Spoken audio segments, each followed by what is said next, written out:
Dis cozy. Hoe voel dit om weer op jou oupa se erf te bly? Dis fyn. Hoekom wil jy my sien? Het ek 'n rede nodig om my kerel te sien? Is ek nog? Jou kerel. Natuurlik is jy. Interessant.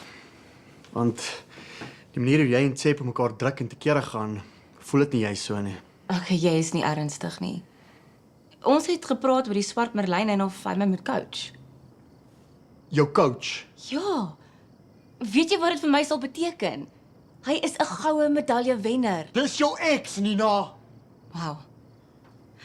Aangesien jy my verlede wil uithaal. Wat het Ellen vandag by Letties gemaak? Ek het hom by die Snake Lounge raak geloop en ek wou met hom praat. Die Snake Lounge.